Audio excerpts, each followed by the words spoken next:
Hey guys, welcome to the Short Term Show special episode series on one of my favorite markets of all time, the Texas Hill Country, Hook 'em Horns. So guys, we're going to do a 10 episode deep dive on investing in the Texas Hill Country. And we got 10 episodes here. I just said that, but make sure you hit that subscribe button because we are going to do a quarterly update that you don't want to miss. You guessed it, every quarter. And we do have some supplementary materials for y'all, in addition to the content on this podcast. We've got those over at our website, theshorttermshop.com. So if you want to know anything about purchase prices of properties in these markets, or we've got all of the income data thanks to our friends over at AirDNA. And we've got all of that for you, again, at theshorttermshop.com. If you guys want to buy a short-term rental with a short-term shop agent in the Texas Hill Country, email us at agents@theshorttermshop.com and we will hook you up. Or if you just want to hang out with us more and talk about short-term rentals, there's a few ways you can do that. We've got a great Facebook group, same title as my book. It's called Short-Term Rental, Long-Term Wealth. Or if you want to talk to us live on Zoom, we have a call every Thursday. You can sign up for at strquestions.com. And we will catch you guys over there. Hook 'em Longhorns.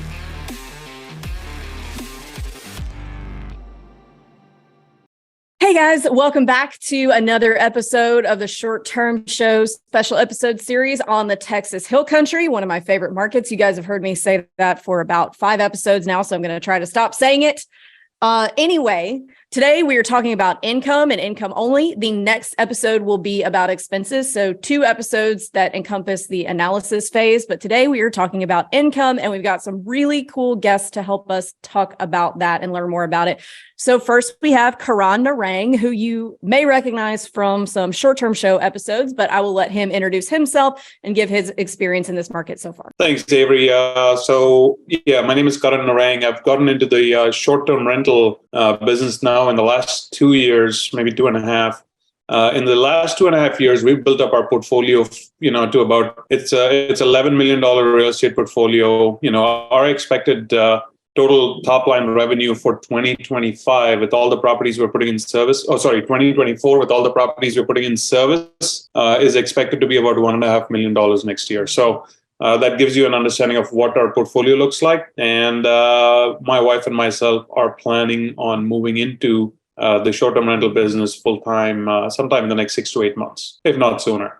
Oh, well, that is really exciting. So just to give a little context, what sizes are your properties in the Hill Country? What do they range from? So typically we go for bigger properties. The property that we have in the Hill Country, the only one that would officially qualify as being in the Hill Country would be, it's a 7-bedroom, 5.5 bath, sleeps 22 people.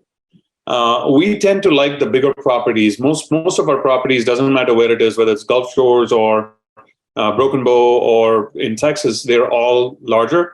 We tend to find properties that sleep a minimum of 8, and we prefer something that sleeps a minimum of 14. Awesome. Yeah. All right. Next, we have Stacy Lancaster. You guys are familiar with her already, but go ahead and introduce yourself again, Stacy. Sure. I am Stacy. I am the Texas Hill Country agent. Got into short-term rentals about 3 years ago, and we now own 3 that we self-manage remotely. All right. And last, we have John Bianchi, the Airbnb data guy. John, you want to introduce yourself? Yeah, appreciate it. So I am the head of data for TechVestor, and TechVestor is a short-term rental investment fund. We've raised about $40 million in the past 15 months and bought over 80 properties across somewhere like 10 to 12 different markets. And it's my job to identify what is the absolute best market for us to enter into. What is the absolute best thing for us to purchase within that market, and how do we maximize the revenue of every single property that we purchase?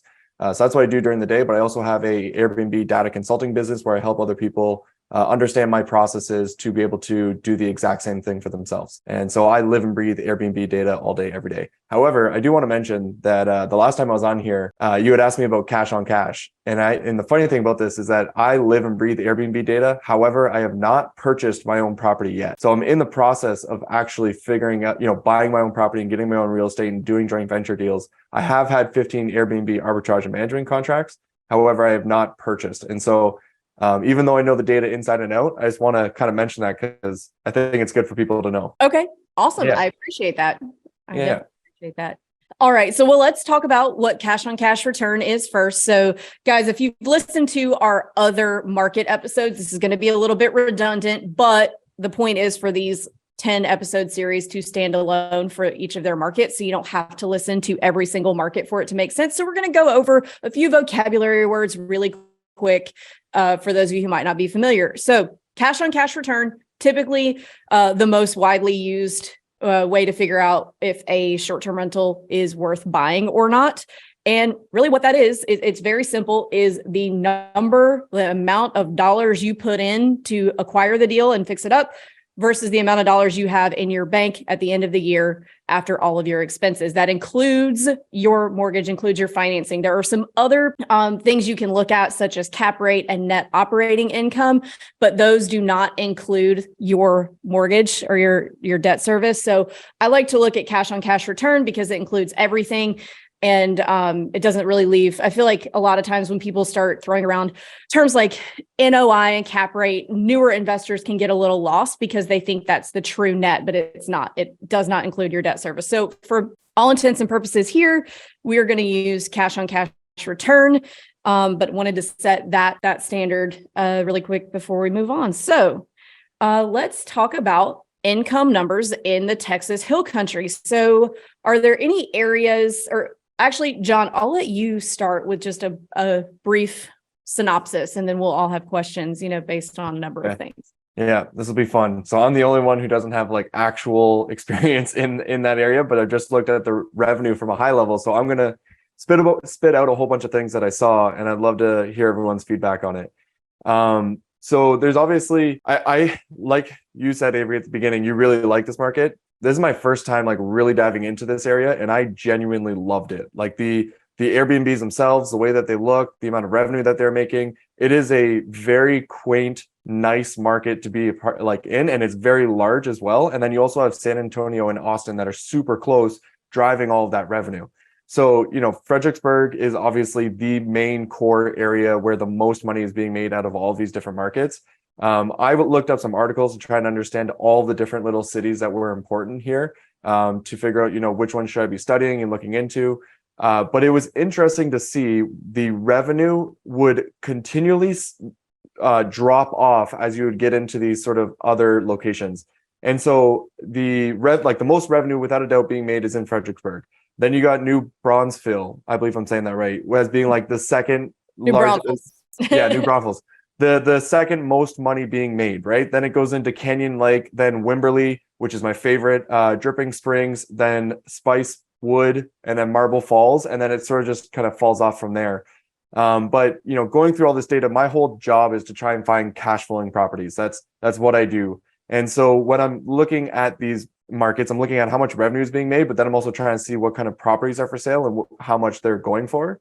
And I think I'm just going to throw this out here, but I thought the best cash flowing area was Wimberley, and with Fredericksburg potentially being the second best. Okay, I'm going to completely delete that from the episode because Wimberley is where I'm looking. So John, just go away. Anyway, I'm not deleting it. I'm not going to delete it. But okay, that's my favorite area. Anyway, so it is good though to know that the data, because my mind is not as data and detail oriented as yours. It's good to know that mine and yours have converged. But let me make sure I get under contract before this airs. Anyway, go ahead. Well, that's good. See, this is high level. You guys have the actual tangible experience, so I'm glad I'm on the right path. Let me just interject a little bit here. Do. And Avery, I think this is for you as well. I think the most money is to be made in places that are not common, that people don't understand. Wimberley is popular. People are going after properties there. Revenue, I think returns you're going to start seeing them dip.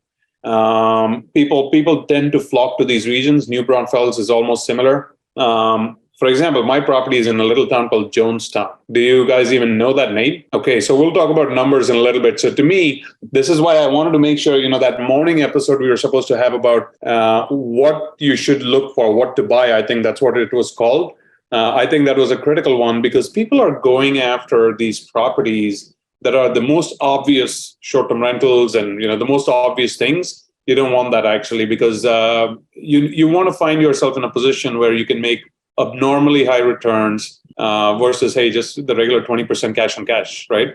So it's a little actually, if I can jump in, because I almost want to, I agree with you. I fully agree with you. If you're experienced is the way I would kind of think about it, because if you know how to put together a listing that is going to dominate, and if you understand what is the best possible thing. So you actually already mentioned this at the very beginning in your intro, where you like to go for bigger homes.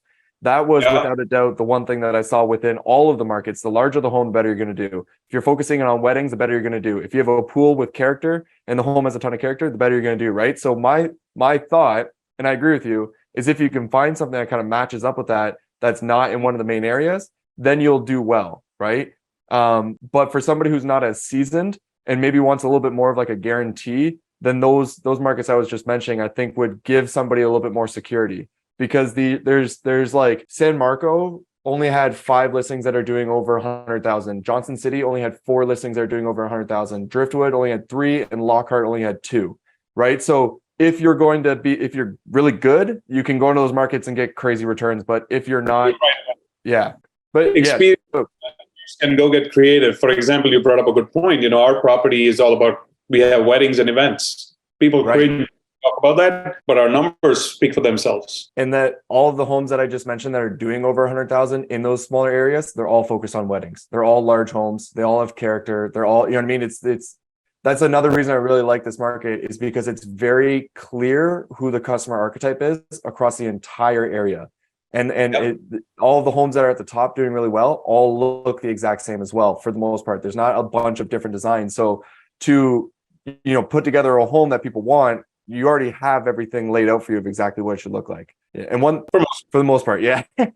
I'm sure we would have we could really get into it. One other thing I wanted to mention too was that I thought this was an amazing area for unique Airbnbs. Small, 1-bedroom, romantic, secluded, with a lot of land, sort of romantic getaways, because you have people after the wedding that they just want their own little space. And then they have that really, really once in a lifetime Airbnb, right? And there's actually one that was a 1-bedroom, super unique design, making $175,000 a year, which blew my mind. Yeah. So, and then there's like domes making over 100,000 with some decks and views and little cowboy pools. So, anyways, a lot of potential for those as well. Yeah. So that's my high level review. Was that good enough, Avery? Yes. So, a lot of questions, of course. So, we've identified 2, maybe 3, 2A and 2B ways to really do well in this market. So Karan's method of buying big, huge properties and really doing the wedding thing. So let's talk about that for a minute. Karan, I would love to hear about your wedding venue property that you have and how it's doing. So our property, like I mentioned, is in Jonestown. It's funny. It's actually, I think the domes that John mentioned are very close to my place. The domes, I think, are in Lago Vista, which is the next town over from me. And it's a little unknown town, but what happens is our property shows up when someone looks for Austin. Our property kind of shows up because it's close enough. And the property itself is spread on 10 acres, and it's 2 separate structures on property. So we sleep 22. We host up to 70 day guests because that's what our space can accommodate. From an event thing, we've already had 2 full-blown weddings there. We're booked for several more this year. We're booked for a wedding, I think, even next year in February. So we've got several weddings on the charts. Our ADR, the way I look at it is we've invested, for example, we've invested our total investment in that property. It's about $1.5 million, give or take, something like that. We got lucky because we can't find anything like that anymore. I'm constantly looking and I can't find it. We actually did a cash out refi and it appraised at close to $2 million. So there's nothing available similar to that. We're lucky because our ADR on the property, and I was just looking up these numbers, our ADR on the property is about $2,100 a night, right? Now, how do we push up that ADR? And this is how I look at it. Whether it's an event, a wedding, a birthday party, a graduation, we charge an event fee, right? The event fee, the property is still the same. We may have a little extra cleaning, but apart from that, that's your investment. That's the property. You already built it. It's got the space. You're using the space in a different way.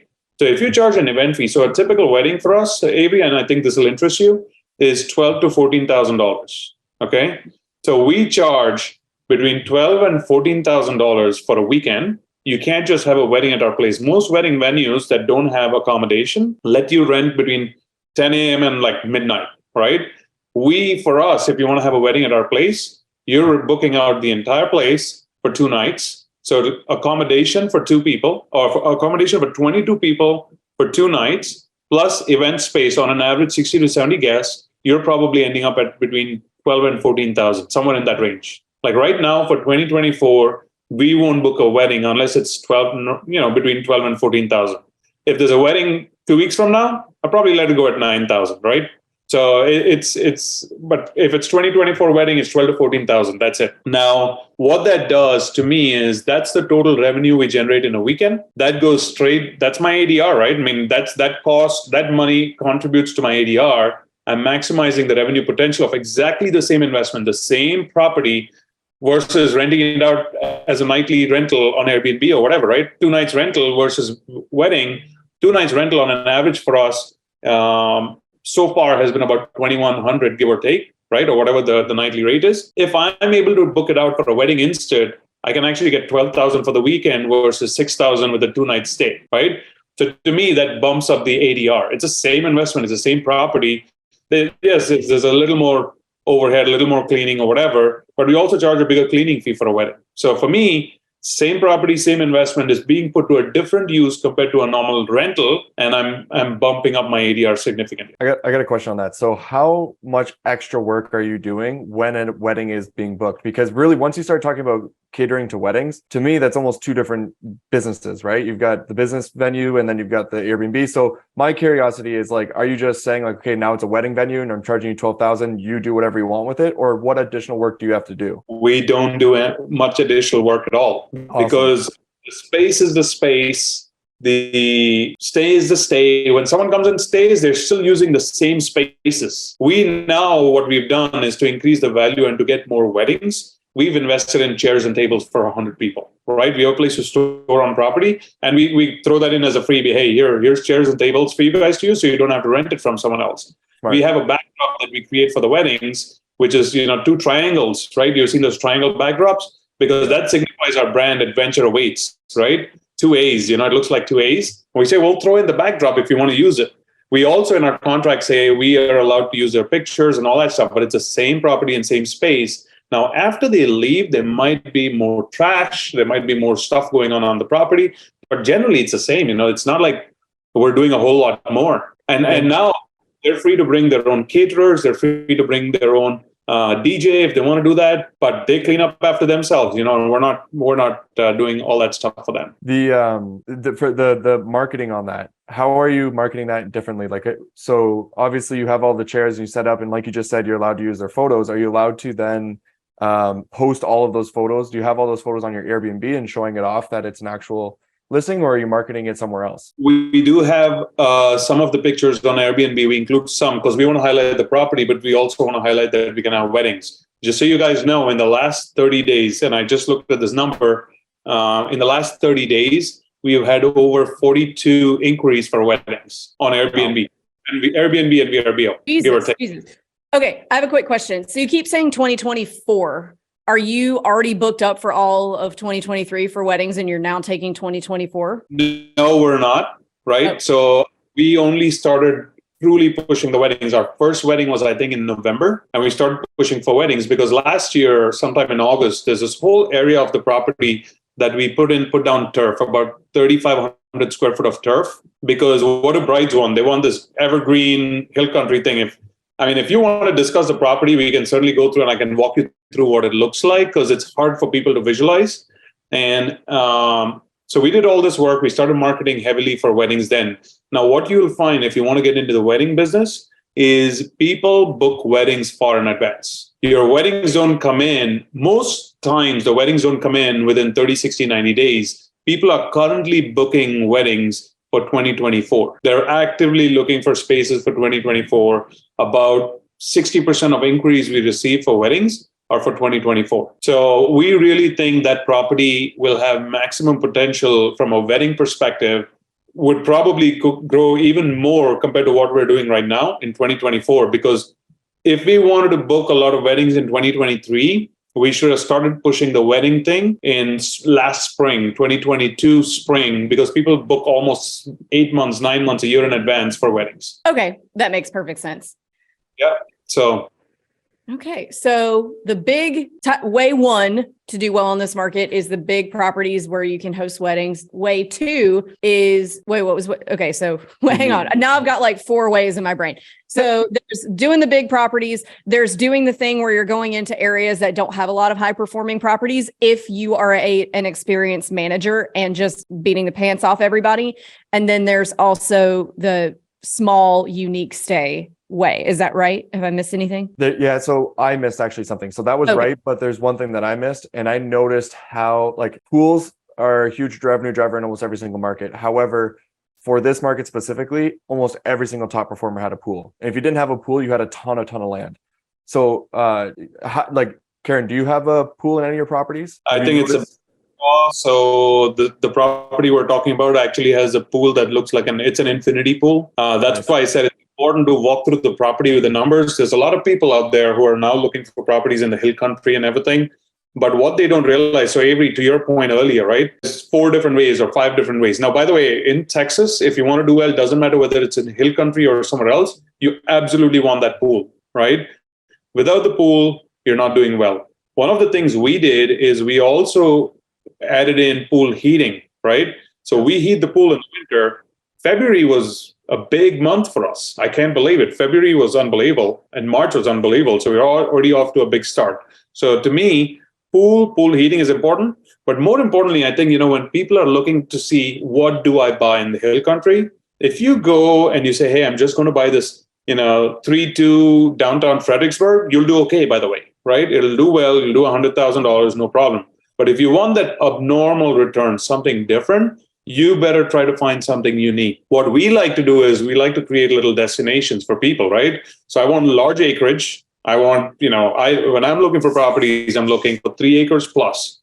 So it needs to be something bigger than 3 acres. If it's less, I don't want it because I want a bigger space that people can gather. I can have 20 people from a family or friends or whatever getting together, just having a great time and doing nothing else. That's all they do, by the way. They don't do anything else. So to me, a large space, 4,000 square feet, 5, 6, 7 bedrooms, sleeps 20 plus, and you're creating a destination. Once people get in there, they don't want to go out. They just want to hang out at the pool. They want to sit around the fire pits, all that stuff, and have a good time.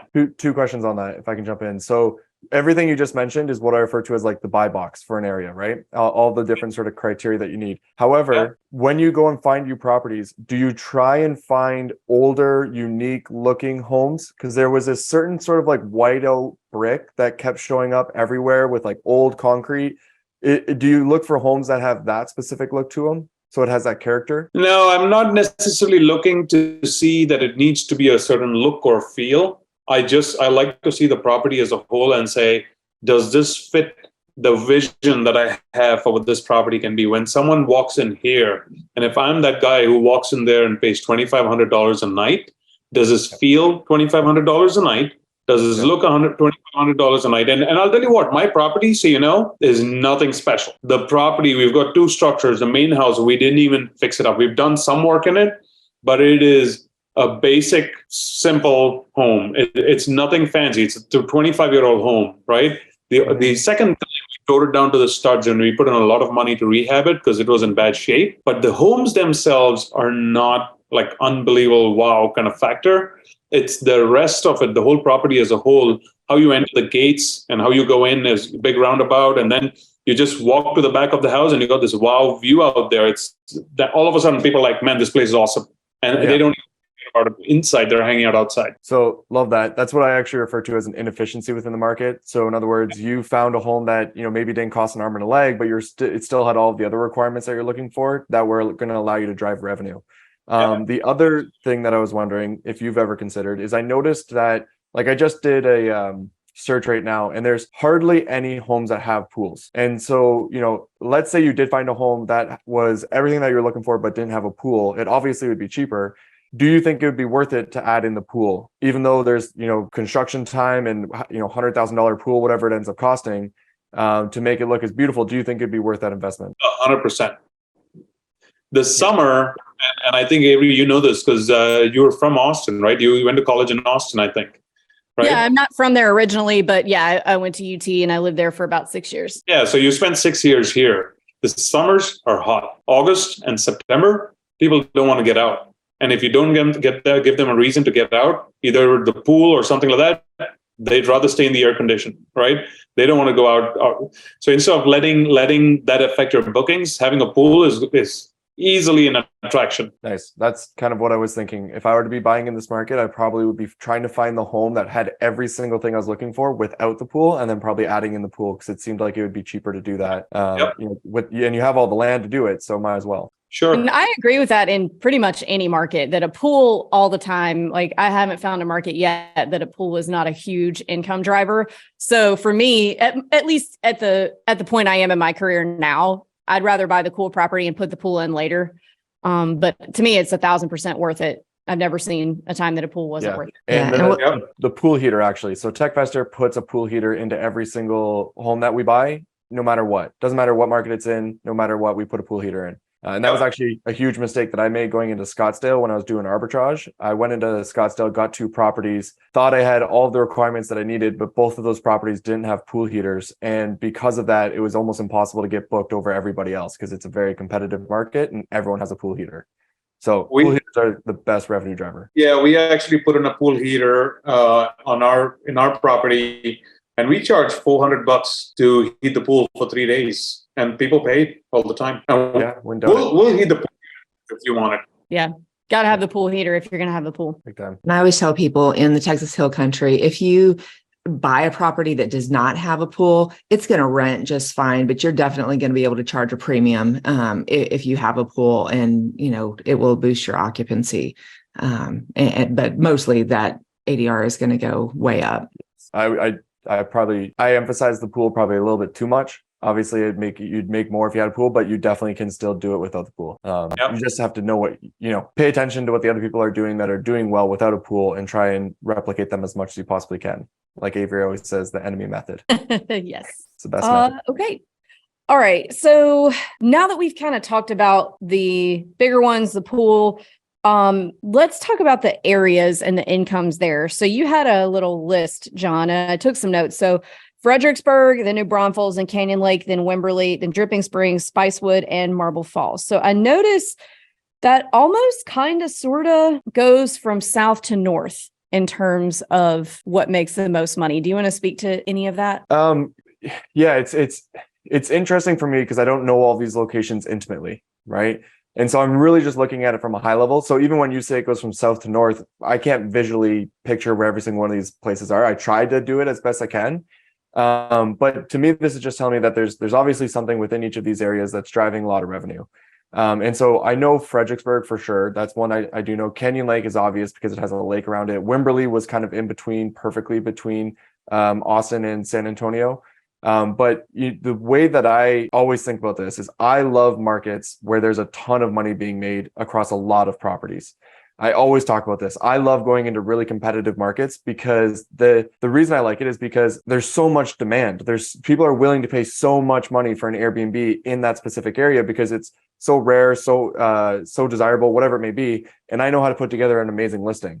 And so if I were to be looking at these different markets and trying to decide like which one do I want to go into, I may not get I'm definitely going to be paying more for the home in Fredericksburg compared to Johnson City, which are side by side. However, I know for a fact I can make like a lot more in Fredericksburg than I can in Johnson City. And so I would be okay with that, knowing that I could put together a listing that would be even better in Fredericksburg. I don't know if that's exactly what you were the type of answer you were looking for, but that's kind of where my brain goes, is like, how do I analyze these different areas? How do I make sense of which one I want to go into? And what do I think about each of these different spots? No, I mean, I love the like data only perspective that you're giving, because I think that helps a lot of people who are listening who also are not necessarily familiar with the different areas, and they don't care where it is. They want to go where they can make the most money. So yeah, I really like that answer. Yeah. And like I kind of mentioned this already, but I feel like Fredericksburg, New Braunfels, Canyon Lake, and Wimberley, like these are like safer locations in my opinion. So if you have, a good amount of money and you're not looking to make crazy amount of cash flow and you're just looking for a good like second home that could potentially cover the expenses, it feels like those would be the areas that would be more so focusing on than the other ones that Karen was talking about that obviously would be the significantly better deals, which I kind of already mentioned. But yeah, it's just that's how my brain goes. Like if I was thinking about this for TechFester, we would be looking at Fredericksburg first, then New Braunfels, and I would kind of slowly make my way down the list to where there would then be less demand, and I'd be trying to find the inefficiency where the home values become lower, but the demand keeps up, and that's where Wimberley like perfectly hits. You know what I mean? So Wimberley is the area where there's still a ton of demand, but the home values are getting a little lower. Remember, Avery said you can't say that. Yeah, sorry. Yeah. Apologize. We'll delete that. I can't help it. It's just I was too impressed. There's actually like one home there right now that's $560,000, tons and tons of character, large, had a lot of land. And I was looking at it, I'm like, this actually would probably be a great buy for anyone. So whenever I find that, I know it's a good area. Awesome. Well, text me that one. I haven't seen it. Yeah. Or maybe I have. Okay, awesome. So, I mean, it kind of makes sense. So there's New Braunfels there's a lot of waterfront properties. Same with not a ton of waterfront properties in Wimberley, but they exist.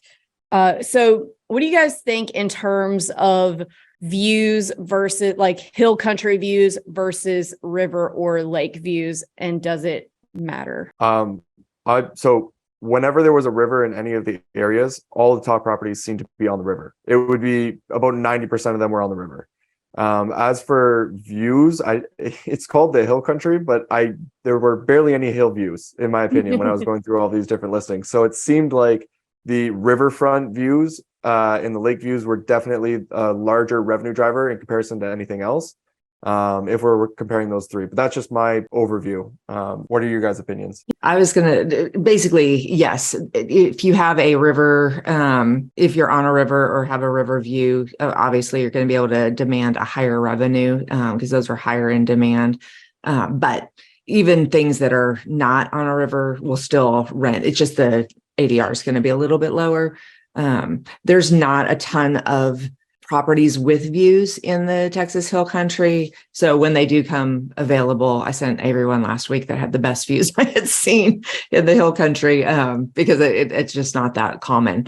But they do well if you can find them. They're just rare. So I'd like to say our property does so well primarily because of the views. We're Lake Travis, but it's a 5-minute drive, I'll say 5 to 7 minute drive. But the views are unbelievable. I mean, I have not found another property like that.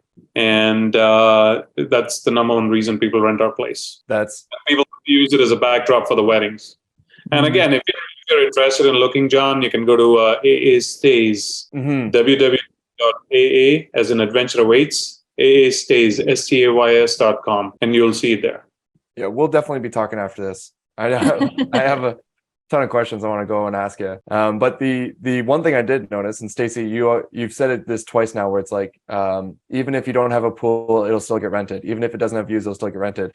I'm assuming you're saying that just because it is rare to find a property that's on the water or that has views or that has a pool. Because when I was looking for all these different homes, because I'm trying to find a deal, right? I'm like, okay, let's find one by the water. How much do they make? Find one with a pool. How much do they make? And there's just not a lot of them.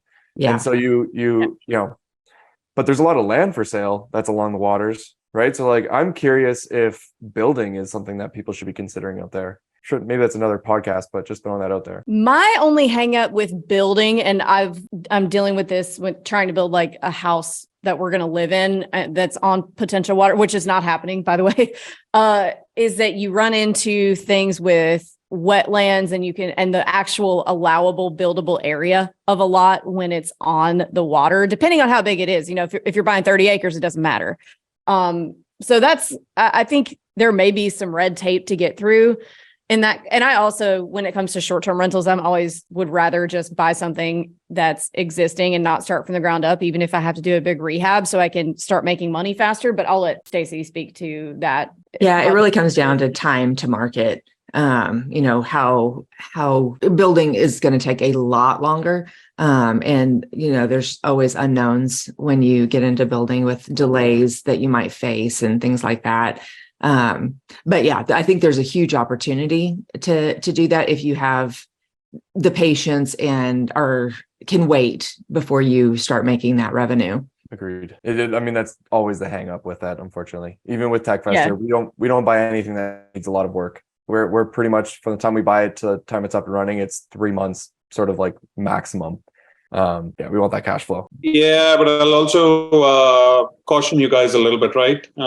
Yes, it's a pain to do it, but I think it's in the long run, it's paid off for me at least.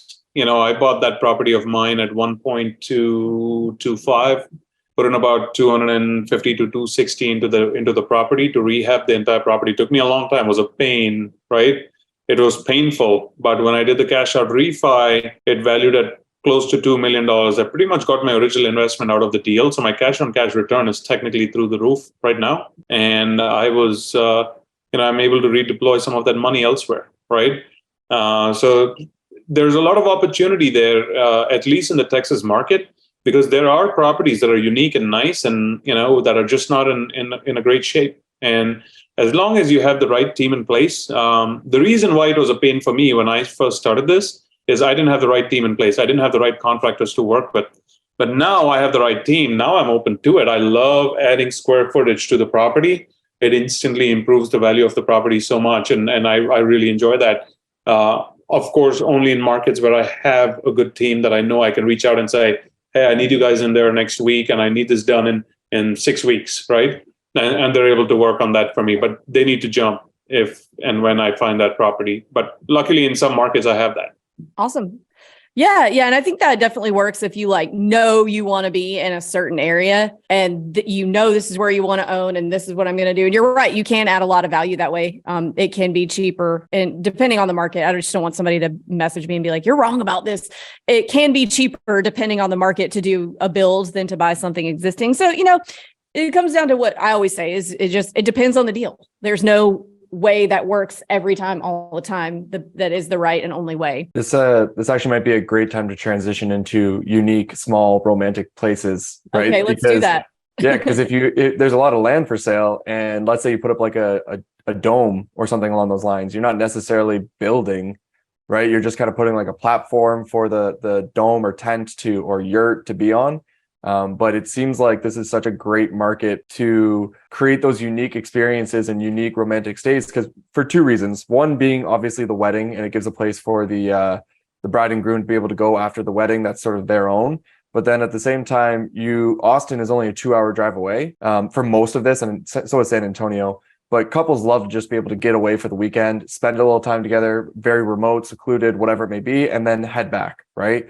And so that was, that's an opportunity that I think without a doubt would work. And I have a guy who really likes unique places, and I sent him a deal already while I was going through all of the my own analysis. There's like a 6-unit, all unique little things, and it was along the river for under $1 million. And I was like, this would easily cash flow over 200,000 done properly. Yeah, the only thing I'm going to caution you, and I think a lot of people are getting into this hey, the unique stuff is great. So the domes are great. They're good for cash flow. The yurts are great for cash flow. The tents, the glamping tents that people put on a platform are great for cash flow. But Avery and Stacy confirm or deny this, right? To me, cash flow is great, but if you're looking at building long-term wealth, you want real square footage, right? And that's not the yurt, that's not the dome, that's not your tent. So that's why, to me, if I'm going to put something up, and it's not a permanent structure of some sort, it's all I'm doing is I'm creating more work to generate more cash flow, but long-term legacy building and wealth isn't there, right? So this is why this, I think, is what differentiates A-frames from any of this. So I don't know, Stacy and Avery, confirm or deny, A-frames to me are permanent structures, are actual buildings, right? And they're not temporary structures, and add real square footage to it. And this is why I'm in 2024, I will be building 2 to 3 A-frames on my existing 10-acre property in places where it would not hinder anything that's going on right now, because we have a separate access, and I would be able to people can access it from that way. It'd be a little A-frame village on the property so that we can maximize the revenue potential of it. But A-frames to me add real square footage. Domes don't, and yurts don't.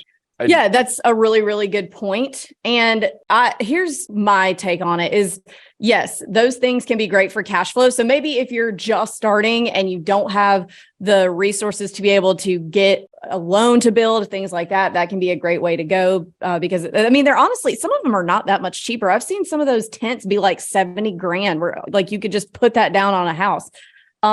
So the goal should be to own the actual real estate. Like a lot of this stuff is cute, the domes and the tiny houses and the whatever, but it's not actual real estate. So you're not getting all of the benefits. You're just getting that one benefit of cash flow. So I totally agree with that. You want real on a foundation. A lot of places, a lot of counties will have minimum square footages for building. So you want to make sure you're paying attention to that too. So you don't build something that has no value. So yeah, you want real estate as the end goal. So it can be a great way to get started, but it shouldn't be like that. It should just be a means to an end, I think. I just want to mention that I fully agree wholeheartedly with that. That is like without a doubt. That's actually the hang up that I always have, because I live in a small little town where I could easily put up a dome and it would make like $50,000 a year. Wouldn't cost me all that much. It would be cash flowing right away. But I always think to myself, like, I could definitely use my money to be putting it into actual real estate and getting the equity and the long-term wealth over just this fun, unique little thing that will drive maybe $20,000 of cash flow. Right. So fully agree with that. But, for the person who is looking into unique places, Hill Country is definitely a place to go for it. Yeah. And that's the cool thing about real estate is there's 1,000 ways to be successful. You just have to follow through. All right. So, go ahead, Karan. No, I was going to mention one more thing. For example, I know, Avery, you spoke about Wimberley. Wimberley is really good. Just keep in mind the regulations there. There's some permitting process that you have to go through for it. There's areas in Texas, and I don't know if this exists in other places, but in Texas, you got what they call the extraterritorial jurisdiction. Do you guys hear about that before? ETJ? I have heard about that, but go ahead and give us a definition. And ETJ, you're not in the town. You're not in whatever town it is. You're on the outskirts of the town. You're in the county directly, and there's no permitting process, generally speaking, for most of it. So to me, when I bought this property of mine, I thought ETJ was a bad thing. I'm discovering it's a great thing. For example, I don't need to go through all the hoops about, rehabs and doing stuff like that. It's minimal what you have to do for it. There's only a few key areas that you need to do something about it. So if you can find a property in the ETJ, you have a lot more flexibility with it. Good to know. Yes. Yeah, that's a great call out. Wimberley did recently pass some regulations that have made it almost impossible to rent in the city limits, to get a permit in the city limits. So outside city limits or within the ETJ is definitely where you want to be. And we have some other areas in the Texas Hill Country that have similar regulations. So it's very important that you know the areas you're working in and know, what restrictions you're dealing with. Absolutely.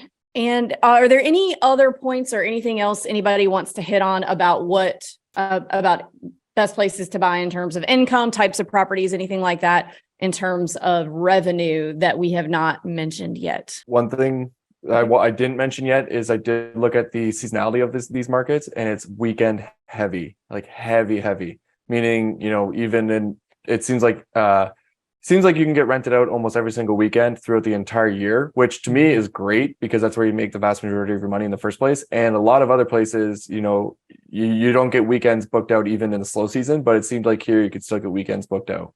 So that was one thing that we didn't talk about. Mine is a little different. I clicked on something by mistake, Avery. Sorry about that. What I'm going to say is, in conclusion, you've got markets like Smokies, right? And Avery, correct me if I'm wrong, but to me in the Smokies, if you buy a 3-bedroom or a 4-bedroom, you make that $100,000, no problem, plus or minus a little bit, you're almost sure it's going to rent, you're going to make the money, you'll get a good return on your investment, boom, you're done. And then there's markets like Texas Hill Country, which is lesser defined. It's not as well defined as Gatlinburg, as the Smokies, Pigeon Forge, where that you can expect certain things. So that allows you the flexibility of either going way big, or you may completely blow it out of the water, or you may crash and burn completely, right? They talk about this whole concept of if you make it, they will come. So to me, that applies so much more. If you build it, they will come. That applies so much more in Texas. If you can build that through experience for the guests, they will absolutely come and you will defy all the odds, right? And John, you brought a good example right in time about the weekend market, right? Our occupancy, again, in the worst time of the year, which is the winter, right? In March, we had, I want to say, over 60% occupancy, a lot of weekdays booked, the whole 9 yards. Again, to me, this market is more about what you make out of the property versus people just coming to the market. So if you're able to buy a property, doesn't matter where it is, what it is, if you're able to create that experience and market it the right way, people will come. So buying the property the right way, the right kind of property, there's no one size fits all. Like in the Smokies, I buy a 3-bedroom and it's with a pool, or a 4-bedroom with a pool. I can be sure about something. This is my, approximately what I'll make, and it's a kind of a safer bet. In Texas Hill Country, you want a little more vision. It's not about what you see, it's about what you can make it. So that's where most people stumble. They get on this path of buying a property in the Hill Country, but a lot of them are gun shy because they're like, you know what?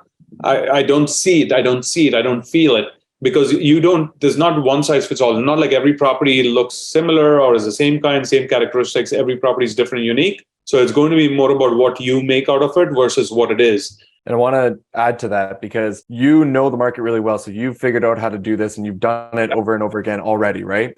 If you're not from this market and you have it and you don't know what to do, you don't know exactly the buy box and how to put it together, the way that you can get to that answer is by studying all of the properties that are making the most amount of money. I talk about this all the time. It's the enemy method that Avery always talks about. If you just simply go and look at the properties that are performing the best, over 100,000, over 200,000, and then start making notes on every single last thing that you're seeing and trying to find the most common things that are showing up over and over and over again, that's when you then will be able to know what the buy box is, which you've already laid out perfectly for everybody. Then you'll know what that buy box is, and then you can find a property that, once again, has 3 acres, has 5 bedrooms, has that sort of potential, and then you can then make it into those sort of top performing listings, the ones that look like they just came out of a magazine, that are designed a very specific way and whatnot. And so by studying those top properties, you'll be able to know how to do exactly what you're saying. And what I'll also add, Avery, because I know this episode is about numbers, right? Top line numbers, not expenses. So I want to just one closing remark before I stop is just so people know, our property, this property that we spoke about, total investment about $1.5 million, right? Give or take 145, 1475, something like that. Our expected revenue from it this year is $420,000. And we already booked off that 425. We booked about 260 is already booked, and we still have probably about 80 to 90 nights left easily. Wow. Impressive. So it's about what you make out of it, guys. Again, I will insist, if you look at the buy box, that's great. But again, you need to work with an agent who knows what they're doing. Stacy, or, with Short-Term Shop, whatever, work with someone who knows to identify these properties that have the potential, right? And I think you can really, it'll beat any of the returns. I'm actually wanting to expand more and more in Texas because I'm seeing this potential and I have the experience now. I would sell 1 or 2 other properties in a heartbeat to move my assets into Texas a little more and create these unique experiences. Awesome. Well, what a great episode. I knew, not to toot my own horn, I knew Karan and John were going to be a good combination for information. So thank you guys so much for coming on. And guys, if you do want to buy a house in the Hill Country with Stacy, you can email us at agents@theshorttermshop.com. Or if you just have further questions, you can join our Facebook group called Short-Term Rental, Long-Term Wealth. And in addition, I almost said Oregon, we also have a Thursday live Zoom office hours call every Thursday. You can sign up to join that and ask as many questions as you'd like at strquestions.com. Thanks, guys.